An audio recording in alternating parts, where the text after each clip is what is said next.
Vous pensez que Maurice est un petit pays qui n'a pas d'influence sur le monde? Laissez-moi vous prouver le contraire.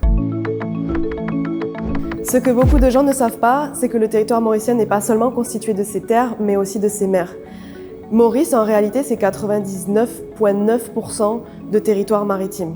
Quand je parle de territoire maritime, on parle aussi communément de ZEE, Zone économique exclusive. Qu'est-ce que c'est concrètement? C'est le territoire maritime qui s'étend depuis la zone côtière jusqu'à 370 km. Et Maurice en est constitué en grande partie.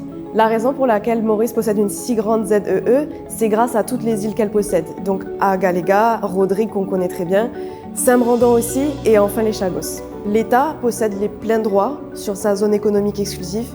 Il a le droit d'explorer, il a le droit d'exploiter, mais il a aussi le droit de conserver et de protéger le patrimoine vivant et non vivant sur ce territoire.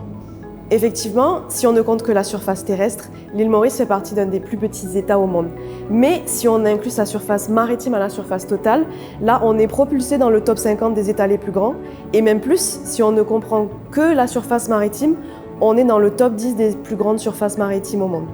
Ça veut dire que notre futur est tourné vers l'océan. L'océan est capable de stocker du carbone, l'océan est capable de fournir de la nourriture, l'océan est capable de fournir des activités économiques comme le tourisme. Donc non, Maurice n'a pas un petit impact, au contraire, avec toute cette surface océanique, il a au contraire un très grand impact.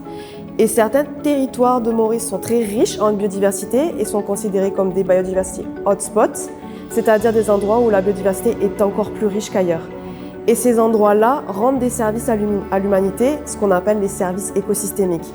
Par exemple, on a dans notre territoire maritime le Saya de Malabunk qui abrite probablement un des plus grands herbiers marins au monde. Or, on sait aujourd'hui que les herbiers marins sont capables de stocker bien plus de carbone que les forêts terrestres. Donc, entretenir et garder nos océans vivants, c'est participer au futur économique et historique de l'île Maurice. Allez à l'océan, allez vous intéresser à l'océan, c'est essentiel parce que pour protéger quelque chose, il faut d'abord l'aimer, mais pour l'aimer, il faut d'abord commencer par le connaître.